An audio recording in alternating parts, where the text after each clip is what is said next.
네, 47대 미국 대통령 선거가 9일 앞으로 다가왔습니다. 이제 얼마 남지 않은 미국 대선에 민주당 대통령 후보 카멀라 해리스 부통령과 공화당 후보인 도널드 트럼프 전 대통령 간 네거티브 경쟁이 가열되고 있는데요. 이처럼 양측이 공약을 통한 정책보다는 네거티브 공세에 주력을 쏟고 있는 건 그 어느 때보다 이번 대선이 초박빙으로 흐르고 있기 때문입니다. 특히 아직 지지 후보를 고르지 못한 부동층 유권자의 표심이 상대에게 기울어지는 걸 저지하기 위한 일종의 막판 승부수로도 보이는데요. 과연 주요 경합주에서 두 후보 간의 지지율은 어떤 상황인지 살펴보도록 하겠습니다. 먼저 전체 지지율부터 살펴보겠습니다. 뉴욕타임스와 시에나 대학이 공동조사에 공개한 대선 전 마지막 여론조사에 따르면 두 후보의 전국 단위 지지율은 48%대 48%로 동률을 기록했습니다.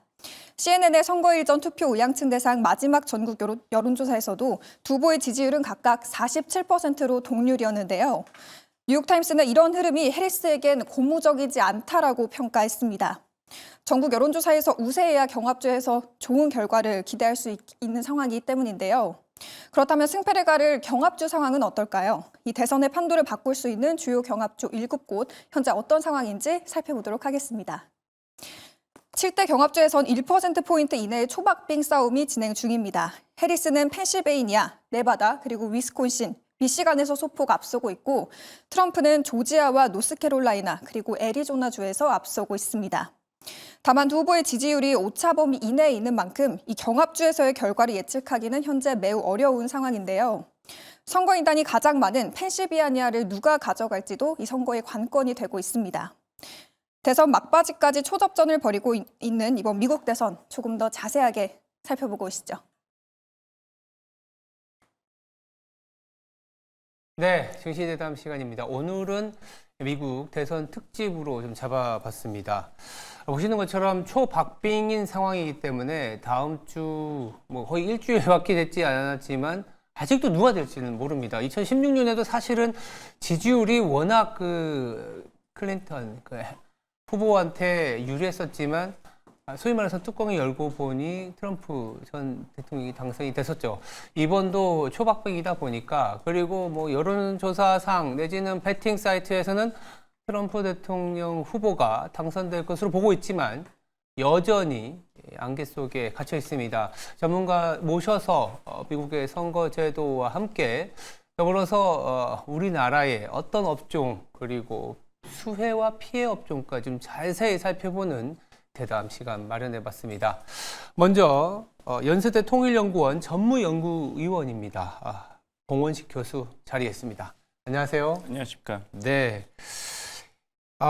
일주일 앞으로 다가왔습니다. 지금 근데 이제 약간 좀 우리나라의 선거 특징하고 좀 다르지 않습니까? 먼저 미국은 이제 선거인단 제도라든지 이런 부분들이 있기 때문에 이런 특징부터 자세히 살펴보고 넘어갈 필요가 있을 것 같아요. 예, 간단히 말씀드리자면은 우리나라 대통령 선거는 직접 투표죠. 그래서 네. 전국적으로 한 표라도 많이 받은 후보가 대통령으로 당선이 됩니다. 네. 근데 미국은 이제 연방제 전통이 있기 때문에 각 주마다 인구 비례에 따라서 선거인단이 할당되어 있죠.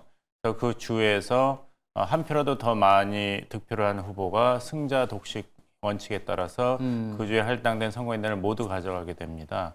네브라스카와 메인만 예외인데 나머지 주들은 이 승자 독식 제도를 채택하고 있기 때문에 선거인단이 많이 걸린 주, 인구가 많은 주, 텍사스라든지 캘리포니아, 뉴욕 같은 주를 가져가는 것이 유리합니다. 그래서 선거인단 전체가 539명인데 그 절대 과반수인 270명 선거인단을 확보하는 후보가 이기게 됩니다. 그래서 소위 이제 캘리포니아, 뉴욕 같은 경우는 민주당 텃밭이라고 하죠. 네. 그리고 텍사스라든지 이런 남부주는 공화당 텃밭이라고 하기 때문에 거기에는 이제 카말라 해리스 민주당 후보라든지 도널드 트럼프 공화당 후보가 그렇게 걱정을 안 해도 되는데 문제는 이제 경합주입니다. 이게 민주당으로도 갔다 공화당으로 갔다 그쵸. 하는 주가 있기 때문에 그런 7개의 경합주를 누가 이기느냐가 이번 승부의 관건입니다. 이제 위스콘신, 미시간, 펜실베니아 이런 소위 블루 스테이트, 러스트 벨트라고 하죠. 그리고 남부의 아리조나, 조지아, 플로리다, 노스캐롤라이나 이런 주가 이제 경합주입니다. 알겠습니다. 우리나라는 사실 한 표라도 더 이기는 쪽이 이기지만 각 주마다의 어떤 독립적 연방제라는 부분들도 좀 작용을 하고 많이들 보셨겠지만 투표 2000년 초반에 엘고어 부통령이 그때 당선이 됐었는데도 불구하고 안 됐던 그런 뭐 사례도 있었군요. 2016년 힐러리 클린턴 때도 후보 같은 마찬가지고. 경우는 280만 표를 더 받았는데도 네. 선거에는 졌죠. 그러니까 선거인단을 많이 확보하는 것이 중요합니다.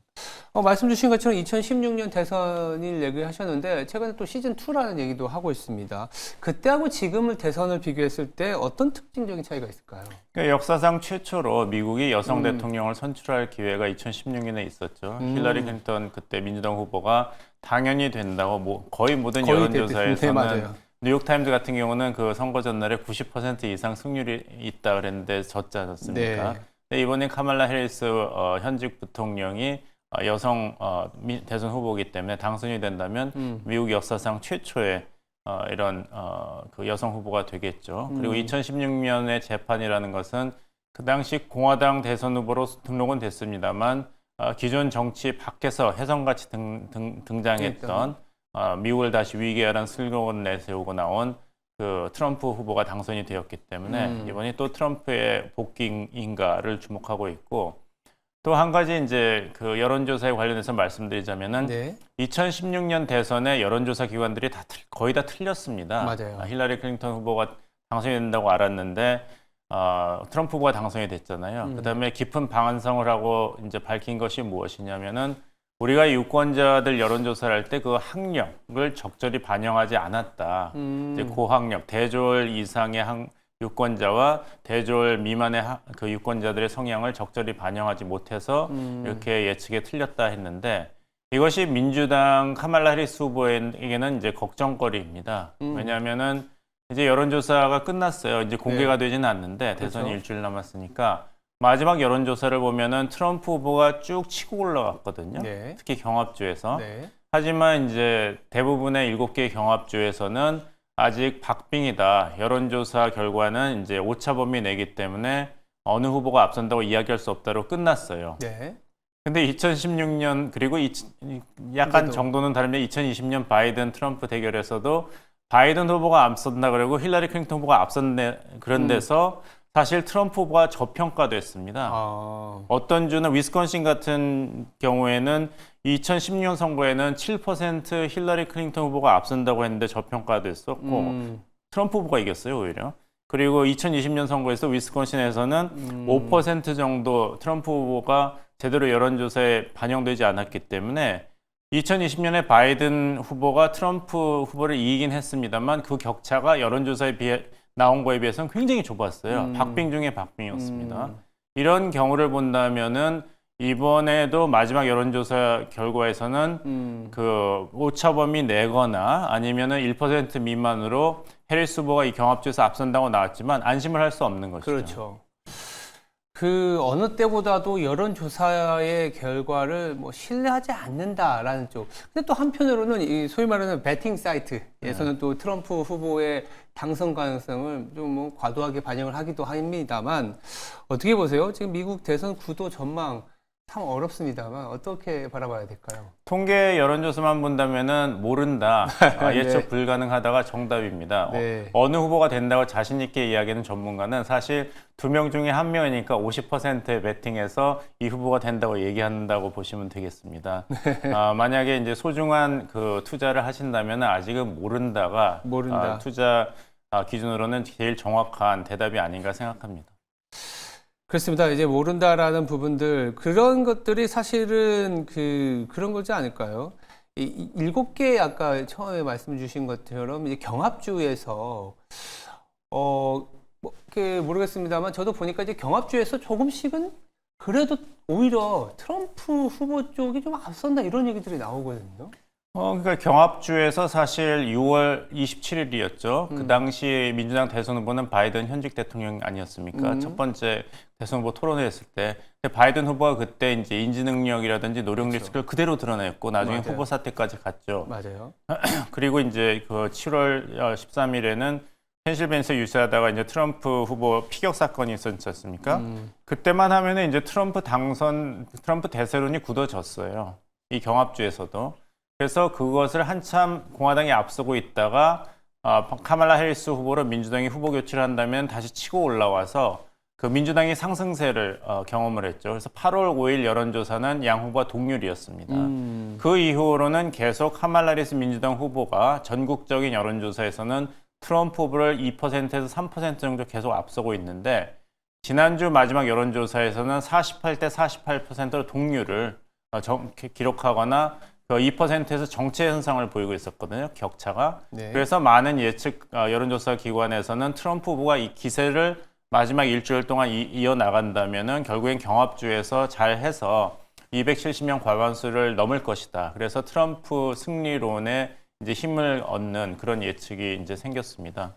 한 가지 우려하는 거는 이제 민주당이 왜 이렇게 고전을 하냐면은 전통적인 민주당 지지층이었던 흑인 유권자층, 네, 그리고 라틴계 유권자층, 젊은 유권자층의 이탈이 굉장히 심합니다. 그러니까 왜 이런 그 소수 인종 유권자들이 민주당을 지지하지 않는가 하실 텐데 이건 민주당이 그 선거 전략을 지난 15년 동안 바꿨기 때문이에요. 2008년에 바락 오바마 신인 정치인이 당선이 됐지 않습니까? 네. 그러면서 민주당이 우리가 이제는 더 이상 그런 노동자 계층, 흑인 라티노 계층 그리고 여성만을 이제 집중적으로 대변하는 그런 정당이 아니라 정말 이제 고학력, 백인 이런 유권자층까지 아우를 수 있겠다 하고 자신을 얻었습니다. 그러니까 소위 집토끼가 확실하니까 이제 산토끼도 잡으러 가자 이렇게 했어요. 근데 그러면서 그 이탈이 많이 생기게 된 거예요. 왜냐하면 이제는 이 라틴계, 흑인계가 이데올로기라든지 이런 그런 어떤 정체성 때문에 투표를 하는 게 아니라 경제적인 이유 때문에 투표를 주로 결정하게 됩니다. 그러니까 지난 코로나 팬데믹 3년 동안에 가장 경제적으로 고통을 받은 것이 바로 이런 흑인계와 맞죠. 라틴계 유권자층입니다. 아까 이 프로그램 전에 브리핑에서 맞아요. 잘 얘기했지만 네. 그래서 굉장히 분노해 있어요. 이제는 우리가 뭐 피부 색깔이라든지 인종, 뭐 이민 때문에 그 민주당을 지지하는 게 아니라 민주당이 그동안 해준 게 무엇인가. 그래서 트럼프가 여러 가지 결함이 있고 막말을 하지만 결국에는 우리가 제일 시급하게 중요하게 생각하는 문제에 대해서는 문제 해결에 있어서는 트럼프한테 더 신뢰가 간다. 그래서 흑인계, 라틴계가 민주당에서 이탈을 했습니다. 그러면 이걸 민주당계에서는 어디서 메워야지 선거에 이길 텐데 그것이 백인 유권자층, 트럼프 막말 너무 위험하다, 고령 위험하다, 민주주의가 위기다 이런 얘기를 하고 이제 백인과 여성 유권자층에 대해서는 낙태권, 여성의 권리를 트럼프 있을 때 임명한 그 대법원에서 마음대로 그것을 뺏어갔다. 이것을 다시 찾아간다고 하기 때문에 지금 백인계 유권자와 여성계 유권자층으로 이탈한 라틴계 유권자와 흑인계 유권자층을 얼마나 메울 수가 있는가. 이것이 민주당 카말라 해리스 후보가 승리할 것인가 패배할 것인가 결정하는 요소입니다. 그렇더라고요. 이제 뭐 스트릿에서는 그런 얘기도 합니다. 이제 히스패닉이 떠나니까 쉬스패닉이라고 얘기를 하더라고요.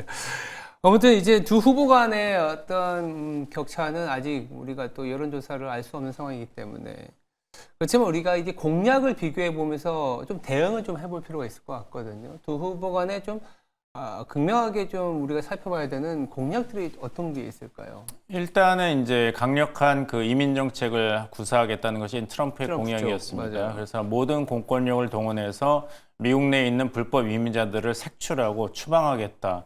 이 민주당 측에서는 이거는 옛날에 나치가 유태인들을 색출하고 추방하고 탄압한 것과 뭐가 다르냐, 이것이 미국의 모습이냐 이런 식으로 맞서고 있어요. 네. 하지만 이제 불법 이민자들이 우리의 직장을 빼앗아가고 있다. 이것이 굉장히 유권자들, 특히 이제 그 대졸 학렬 이하 그리고 노동자 계층에서는 강력하게 어필하고 있습니다. 네.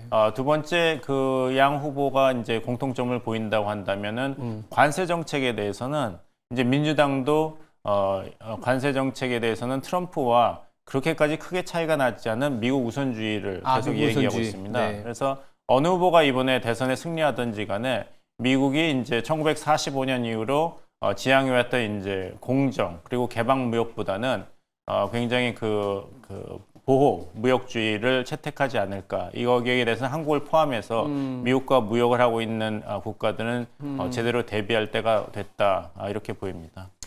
알겠습니다. 그렇다면 교수님 좀 어려운 질문이긴 합니다만 해리스와 트럼프와 해리스 간의 지금 초박빙인 상황인데 아주 조심스럽게 대선의 결과를 좀 예측을 해본다면 어떻게 봐야 될까요? 여론조사상으로 본다면 아직 누가 이길지 오차범위 내에 있기 때문에 이야기하기가 힘들다. 그래서 50대 50이기 때문에 후보가 네. 둘이지 않습니까? 맞아요. 그 차원에서의 예측이다. 이렇게 얘기하겠고 지금 여러 가지 추세는 트럼프 후보에게 유리하게 돌아가고 있지만 아직 결정된 것은 아닙니다. 그렇죠. 야구 한국 시리즈도 지금 어느 팀이 유리하다고 하지만 끝난 게 아니지 않습니까? 그렇죠. 네. 그렇게 보시면 되겠습니다. 알겠습니다. 사실상 뭐 저희들이 예측할 수 있는 부분들은 없지만 그래도 현재까지 흘러왔던 부분들 그리고 주요 공약에서의 차이점과 공통점을 찾아보면서 일주일간 좀 잘 대비를 해야 될 것 같습니다. 네, 지금까지 연세대 통일연구원의 봉영식 교수였습니다. 말씀 감사합니다. 네, 저희들이 뭐 미국의 대선의 어떤 특징, 선거인단 제도를 갖고 간다는 점, 그리고 아직까지는 뭐 거의 48대 48 나오기도 하고, 뭐 베팅 사이트에서는 트럼프 후보가 된다고는 하지만, 결과는 정말 까봐야 됩니다. 그런 부분들.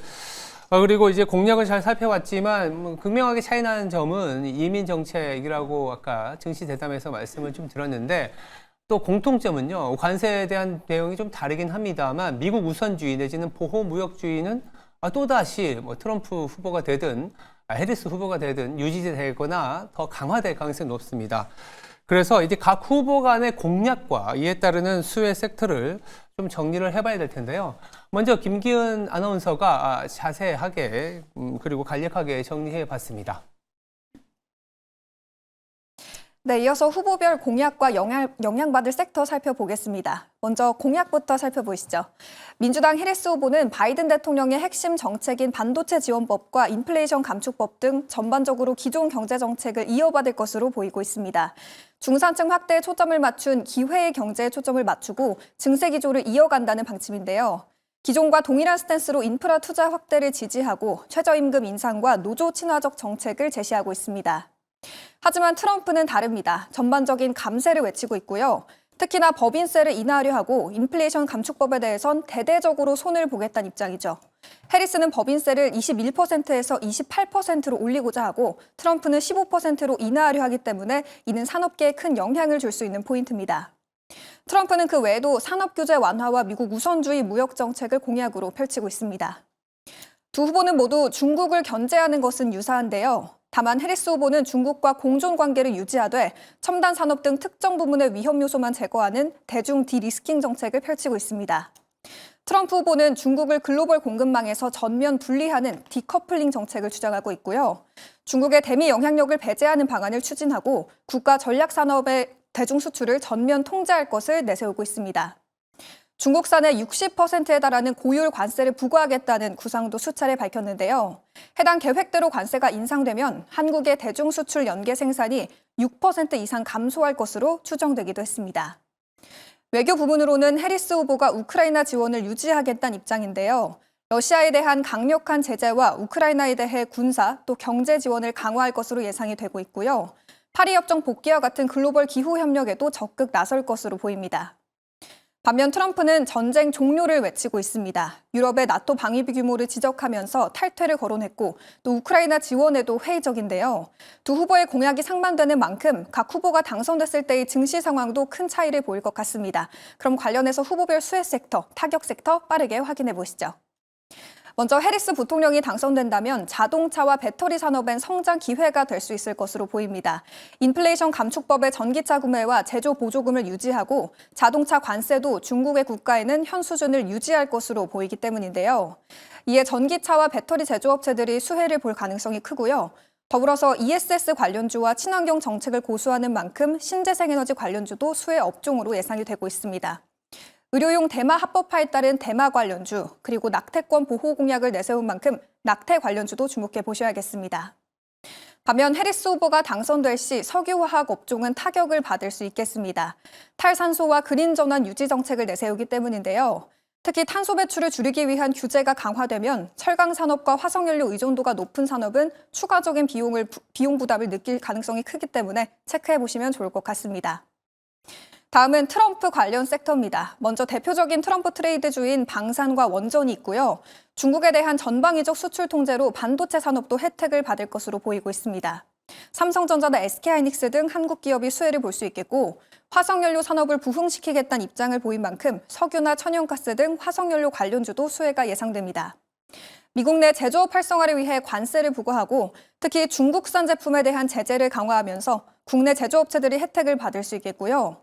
또 비트코인을 자산으로 인정하고 지지하는 모습 꾸준히 보인 만큼 비트코인, 그리고 금융 규제 완화 기조에 따른 금융주도 체크해 보셔야겠습니다. 반면 전기차나 2차 전지주에는 타격을 줄 수 있겠습니다. 인플레이션 감축법 지원을 축소하거나 폐지하고 전기차 보조금과 재생에너지 투자에 대한 지원을 줄일 가능성이 크기 때문인데요. 수입품에 관세 10%를 적용하면서 국내 자동차 산업에 악영향을 줄 수 있겠고 태양광이나 풍력 등 재생에너지 산업도 주의하시는 게 좋겠습니다. 네, 이렇게 해서 후보별 공약과 유의 깊게 볼 섹터 간략하게 추려봤는데요. 누가 당선되느냐에 따라 우리 산업과 개인 투자의 향방에 큰 영향을 줄 수 있는 만큼 참고해 보시면 좋을 것 같습니다. 그럼 이어서 좀 더 자세하게 대선 흐름과 주가 전망 짚어보시죠. 네, 미 대선 특집 증시대담 이어가겠습니다. 이번에는 조금 더 미 대선에 따르는 주식시장 영향을 살펴보도록 하겠습니다. 자리에 허재환 유진투자증권 글로벌 매크로 팀장 나와 있습니다. 안녕하세요. 네, 안녕하십니까? 네, 일주일 앞으로 다가왔습니다. 시장에서는 여러 이제 어떤 수혜 업종들이 오르락 내리락 하고 있는 상황인데, 각 후보 간의 수혜 업종을 조금 간략하게 정리해봐야 될 것 같아요. 아, 네. 사실 이미 저희가 이제 트럼프를 8년 전에 경험을 했지 않습니까? 맞아요. 네, 그래서 사실 이제 속된 말로 이제 정답이 노출이 되어 있는 네. 상태입니다. 아무래도 이제 트럼프 대통령이 후보가 당선됐을 경우에는 네. 가장 크게는 이제 방위 산업 그리고 이제 전쟁이 끝날 수 있기 때문에 건설과 같은 재건 관련주들, 그다음에 규제 관련과 관련돼서 미국의 금융주들, 그다음에 약간 또 그 감세와 관련해서 미국의 중소형주들이 좀 우세할 거다라는 것들이 이제 일반적으로 얘기가 많이 나오고 있는 것들이고요. 네. 반면에 이제 트럼프 후보가 당선됐을 경우에는 관세 때문에 아무래도 이제 국내 수출주들 같은 경우에는 전반적으로 좀 타격을 입지 않겠나라는 의견들이 좀 많은 편입니다. 반면에 이제 해리스 후보가 이제 당선됐을 경우에는 이제 가장 크게 부각되는 것들이 역시 이제 전기차나 2차 전지와 같은 신재생 쪽 이런 것들이 이제 부각이 좀 될 가능성들이 좀 크고 사실 피해주라고 하기에는 사실 기존의 정책들이 쭉 이어지는 상황이기 때문에 아주 이렇게 눈에 두드러지는 피해주는 없을 거다라고 보는 것이 좀 일반적인 시각이다. 이렇게 좀 볼 수 있을 것 같습니다. 일단 트럼프 지금 후보 같은 경우에는 트럼프 2.0이라고 보잖아요. 그래서 트럼프 1.0일 때에 좀 수혜를 봤었던 업종을 좀 눈여겨보고 있고, 주로 이제 방위 산업이라든지 건설, 미국의 금융주 이런 얘기들이 나옵니다. 그리고 이제 해리스 후보 같은 경우에는 바이든 정책을 이어갈 것이기 때문에 지금과 큰 어떤 맥락에서 틀리진 않을 거다, 다르진 않을 거다라고 보고 있는데, 지금 일주일 앞두고 그럴 수밖에 없습니다만 누가 될지 아무도 모릅니다. 네. 그렇지만 우리가 이제 시나리오는 좀 정리를 해볼 필요 있을 것 같거든요. 현재 예상되는 좀 시나리오들, 어떤 식으로 트럼프 후보나 해리스 후보가 될지, 그리고 이번에는 또 대통령만 뽑는 게 아니라 양원, 이제 네. 상하원도 좀 뽑잖아요. 이 부분은 어떻게 지금 전개가 되고 있나요? 네. 네, 사실 이제 저희가 언론을 통해서 눈에 보는 것들은 주로 이제 트럼프냐 해리스냐 맞아요. 대통령 선거에 많이 집중을 좀 하고 있습니다만은 사실 이제 미국의 선거 제도 그리고 정치 제도를 조금 더 면밀히 살펴보면 미국만큼 또 상권 분리가 강하게 진행되어 있는 나라가 별로 없습니다. 맞아요. 그래서 사실은 이제 대통령이 모든 것을 다 할 수 있다라는 것이 이제 미국에서는 통하지는 않고요. 대체로 이제 법을 발의하는 하원 그리고 의회에서 이제 예산을 결정하는 상원, 요 선거도 굉장히 좀 중요하다라고 좀 보여집니다. 그래서 저희는 트럼프 수혜주, 그다음에 그 해리스 수혜주라고 이렇게 구분을 하고 있습니다만은 사실 이제 미국이나 해외 언론들을 보면은 지금이 그 대통령과 의회가 나뉠 것이냐, 아니면은 블루웨이브나 또는 레드웨이브처럼 의회와 그 대통령을 한 당이 가져갈 것이냐, 이 부분이 조금 더 중요하다라고 좀 보여지고요. 지금 현재 시나리오 상으로는 트럼프가 조금 더 앞서긴 합니다만은 네. 상원이나 하원은 전국 지지율 측면에서는 약간 또 그 승자 독식 구조인 이제 대통령 선거와 상원 하원하고는 약간 좀 다르기 때문에 약간은 좀 분리되지 않겠는가라는 의견들이 조금 더 많은 것 같습니다. 그래서 사실 이제 이번 대선만큼 여러 가지 시나리오와 복잡한 셈법이 작용을 했던 적이 과연 있었나 싶을 정도로 상당히 좀 복잡한 상황인데요. 지금 상황으로는 물론 대선에서는 약간 트럼프가 조금 앞서긴 합니다만 하고, 물론 이제 또 상원 선거에서도 공화당이 이미 확보해 놓은 자석수들이 좀 있기 때문에 약간 더 레드 웨이브 쪽에 조금 더 무게가 실리긴 합니다만은, 전반적으로 전국 투표율 측면에서 봤을 때는 적어도 하원을 또는 상원을 공화당이 다 가져가기는 쉽진 않을 거다라고 좀 보여져서, 어떻게 보면 약간 대선은 트럼프가 우세를 하더라도 상원과 하원은 민주당과 공화당이 엇갈려서 과반 이상을 가져가는 시나리오가 조금 더 무게를 두고 있는 상황이고, 만약에 이제 주식시장 입장에서 봤을 때는 사실 블루웨이브나 레드웨이브가 됐을 경우에는 뭐 설사 해리스 후보가 대통령이 되더라도 그렇게 썩 좋지는 않을 걸로 좀 보여집니다. 왜냐하면 결국엔 주식시장에 미치는 영향, 산업이 미치는 영향은 결국 세금이나 어떤 규제 완화가 훨씬 더 중요할 텐데요. 그렇죠.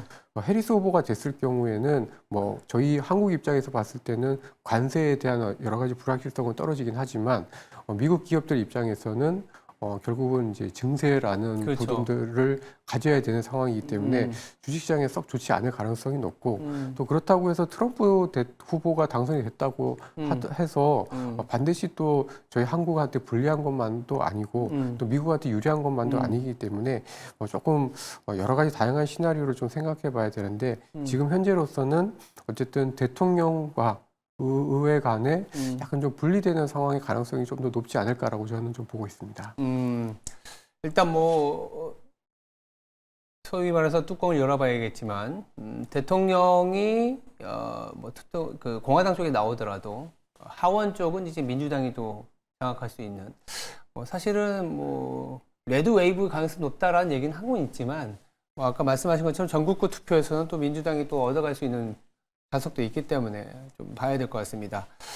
그렇다면 이제 증시에서는 그래도 불확실하지만 여러 가지 셈법을 통해서 트럼프 쪽이냐 해리스 쪽이냐 이렇게 좀 옥신각신 하는데, 현재 증시 분위기는 어느 쪽으로 좀 기울어지고 있나요? 사실 주가만 보면은 약간 트럼프를 조금 더 반영을 하고 있는 분위기가 있습니다. 근데 이제 사실 주식시장만 볼 건 아니고요. 네. 특히 이제 채권이라든지 뭐 환율 시장을 좀 봐야 될 텐데, 최근에 이제 미국의 장기금리가 막 올라가는 모습들, 그다음에 환율 시장에서 미국 달러가 강한 모습들을 보면은 확실히 트럼프의 당선 가능성을 조금 더 높게 보고 있는 게 사실인 것 같다라고 좀 보여집니다. 근데 이제 저희가 좀 주목해야 될 부분들은 사실은 과거에는 그 선거 한두 달 전에는 주식시장이, 특히 미국 주식시장이 약간 정체 국면을 보였습니다. 좀 약간 뭐 변동성 높아지고. 네. 왜냐하면 사실 이 후보가 굉장히 유력하다고 하더라도 막상 선거는 뚜껑을 열어봐야 되고, 그러니까요. 또 상원과 하원을 또 누가 가져가냐가 굉장히 중요하기 때문에 보통 대선 한두 달 전에 주식시장, 특히 그 10월과 9월달 주식시장은 좀 쉬게 마련인데, 이번에는 유독 미국 시장 같은 경우는 굉장히 좀 많이 단련 느낌들이 좀 있기 때문에, 사실은 오히려 트럼프가 막상 당선이 되더라고 하더라도 사실은 이렇게 약간 이런 가능성들을 미리 반영을 했기 때문에 주식시장의 반응은 막상 그 뚜껑을 열어보면 좀 달라질 가능성들이 좀 있지 않을까라고 좀 보고 있습니다.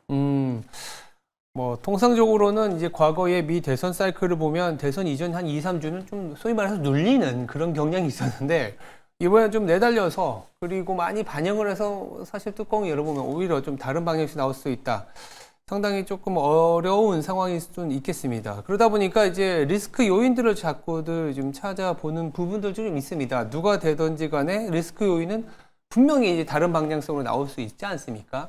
각 후보가 되었을 때 아까 뭐 증세라든지 관세 얘기를 주셨지만, 우리가 예상할 수 있는 리스크 요인들이 어떤 게 있을까요? 사실 트럼프 후보가 당선이 됐을 경우에는 특히 이제 저희 한국을 비롯해서 미국 이외의 국가들 또는 미국 주변의 국가들에 대한 어떤 교역에 대한 어떤 피해가 사실은 좀 저희가 그 관세 이야기를 많이 하고 있습니다만은 이 부분이 주식시장 입장에서 봤을 때는 충분히 완전히 반영이 되지는 않은 것 같습니다. 그리고 실제로 이제 트럼프 후보가 얘기하고 있는 중국에 대한 엄청난 관세, 그리고 이제 주변국에 대한 보편 관세 이런 것들에 대해서 얼마만큼 이제 타격을 입을지에 대해서 사실은 이제 좀 불확실성들이 있기 때문에 이 부분에 대한 어떤 리스크가 가장 크지 않을까라고 좀 보여지고요. 네. 그리고 또 한 가지는 특히 이제 트럼프가 후보가 당선됐을 경우에는 이제 감세에 대해서 미국 같은 경우에는 아무래도 이제 중소기업들이나 경제 전반으로 봤을 때는 증세보다는 조금 더 감세가 호재라고 느낄 수는 있긴 합니다만은 오히려 이런 부분들이 이제 물가를 불안시킬 수 있고 이런 부분들이 최근 들어서 특히 장기금리 상승으로 나타나고 있기 때문에 이런 부분들은 또 주식시장에 사실 이렇게 썩 좋은 요인들은 아니라고 좀 판단이 되어집니다. 그래서 결론적으로 이제 트럼프 당선 시에는 주변국들에 대한 관세 피해 그리고 미국 자체로 보면은 어떤 물가 불안에 대한 어떤 금리에 대한 불확실성 이런 부분들이 가장 크지 않을까라고 좀 보여지고요. 해리스 후보가 당선됐을 경우에는 사실은 기존 정책을 유지를 하는 거에 초점을 좀 맞추고 있기 때문에 예상치 못했던 리스크는 그렇게 크진 않을 걸로 좀 보여집니다. 다만 이제 그 증세라는 부분들 때문에 주식시장이나 여러 가지 이제 경제가 이제 내년을 보는 관점에서 봤을 때는 조금 기대감들이 좀 떨어질 수가 있기 때문에 오히려 좀 주식시장 입장, 특히 미국 주식시장 입장에서 봤을 때는 해리스 후보가 당선됐을 때 느끼는 불확실성이나 리스크가 조금 더 크지 않을까라고 좀 보여집니다. 알겠습니다. 뭐 일단 주식 시장의 반영만 놓고 본다면 현재까지는 트럼프 트레이딩 내지는 금리 시장도 트럼프의 당선 가능성을 반영했는데 해리스가 된다면 뭐 증세라는 부분들은 뭐 미국 기업 EPS에 영향을 주기 때문에 이 부분들이 조금은 리스크가 될 수도 있을 것 같고 트럼프 후보가 된다면 말씀 주신 것처럼 미국 내에서는 감세이지만 외부로는 관세이기 때문에 이런 비용들이 어떤 금리나 교육 시장에 영향을 줄 수 있는 그런 리스크 요인이 남아 있습니다. 그렇다면 우리가 또 이러한 어떤 수혜, 피해 내지는 이제 리스크 요인을 보면서 어떻게 전략을 짜야 될지가 상당히 중요할 것 같습니다. 상당히 어려운 국면이긴 합니다만 그리고 뭐 미리 대응을 못하더라도 다음 주 결과가 나오면 어떤 식으로 우리가 포트폴리오를 짜야 될지에 대한 약간의 밑그림을 좀 그려볼 필요가 있을 것 같아요. 예, 사실은 대체로 보면 이제 미국 대선이 끝나고 나면 불확실성이 완화가 되기 때문에 미국 주식시장 같은 경우에는 좀 오르는 경향들이 좀 컸고 저희 한국이나 주변국 국가는 어떤 후보가 당선이 되느냐에 따라서 약간은 좀 그 차이가 좀 있었던 것 같은데요. 대체로 보면 그래도 끝났다라는 어떤 불확실성 해소의 쪽에 조금 더 과거에는 무게를 좀 실었었던 것 같습니다. 근데 앞서도 잠깐 말씀드린 것처럼 이번에는 트럼프 당선 가능성을 과거에 비해서 조금 더 많이 반영을 해서 주식시장이 올라왔기 때문에 전반적으로 포트폴리오에 대해서는 오히려 약간 좀 위험에 조금 더 초점을 두는 전략들, 조금 더 변동성이 커질 것을 대비한 전략들이 좀 필요하지 않을까라고 좀 보여지고요. 그리고 각 후보들마다 워낙 이 그 수혜 업종이나 피해 업종이 너무나 뚜렷하기 때문에 사실은 좀 어떤 전략을 뭐 이렇게 수혜 업종이나 뭐 피해 업종을 이렇게 저희가 이제 그 언급을 하고 이런 것들을 담는 것들이 어렵지는 않습니다만은 저는 오히려 누가 되든 금이라든지 가상화폐와 같은 이런 약간 좀 주식시장 전통 자산이 아닌 다른 쪽들에 대한 자산들의 관심들은 여전히 조금 더 유효하지 않을까라고 좀 판단이 좀 되어지고요. 아무래도 트럼프가 됐을 경우에는 이제 산업으로만 보면은 이제 방위 산업이나 뭐 은행주들이 조금 더 좋을 것 같긴 한데 사실 저희 한국 입장에서 봤을 때는 이게 또 관세라는 특별한 또 좀 악재 요인들이 있기 때문에 사실 주식시장이 전반적으로 수혜를 받기는 어렵다라고 좀 보여지고요.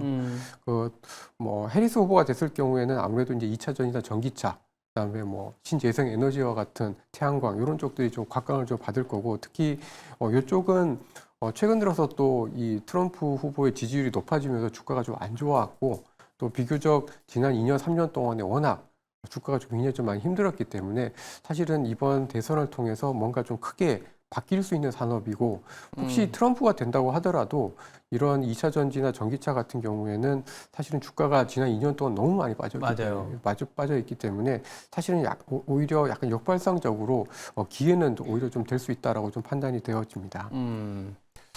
말씀 주신 것처럼 일단 뭐 금이나 가상화폐 같은 경우에는 뭐 해지 수단으로도 작용을 할 수 있고 둘 다 누가 되든지 간에 재정 지출이 늘어난다는 측면에서는 금 가상화폐에 대한 아이디어가 부각이 될 수 있는데 이 트럼프 같은 경우에는 규제 완화가 있기 때문에 은행주나 방위 산업에 눈을 좀 돌리고 해리스 후보 같은 경우에는 2차 전지나 전기차 의외로 트럼프 후보가 되더라도 전기차 2차 전지는 좀 바닥을 지나가는 그런 국면이다.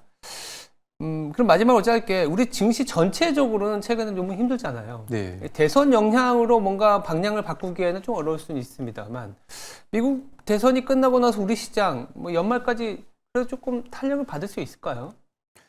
사실 이번에 이제 미국 대선이 끝나고 났을 때는 사실 이제 지난 2017년 16년 때나 2020년 때만 하더라도 사실은 선거 끝나고 난 다음에 주가가 약간 트럼프 당선됐을 때는 워낙 예기치 못했던 당선이었기 때문에 좀 불안했습니다만은 그래도 그 다음 해까지 주가가 좀 올라가는 모습들을 좀 보여줘 왔었는데요.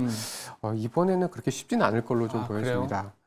다만 이제 저희 주식시장이 지금 밸류에이션이 굉장히 싼 편입니다. 맞아요. PBR 기준으로 봤을 때 거의 1배 수준, 1배가 안 되고 0.88배 정도 수준밖에 안 되고 또 그 수출이 둔화가 되면서 기업들에 대한 이익에 대한 기대치도 굉장히 많이 낮아져 있기 때문에 사실은 주가가 더 나빠질 일은 별로 없을 것 같고요. 네. 다만 이제 이런 후보들마다의 어떤 정책 차이 그리고 앞으로 나타날 수 있는 변동성 때문에 주식시장의 어떤 상단 자체는 좀 막혀 있을 것 같다 이렇게 좀 보여집니다.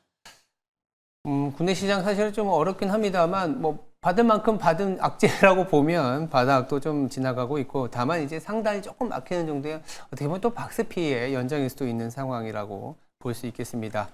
네, 지금까지 허재환 유진투자증권 글로벌 매크로 팀장이었습니다. 말씀 감사합니다.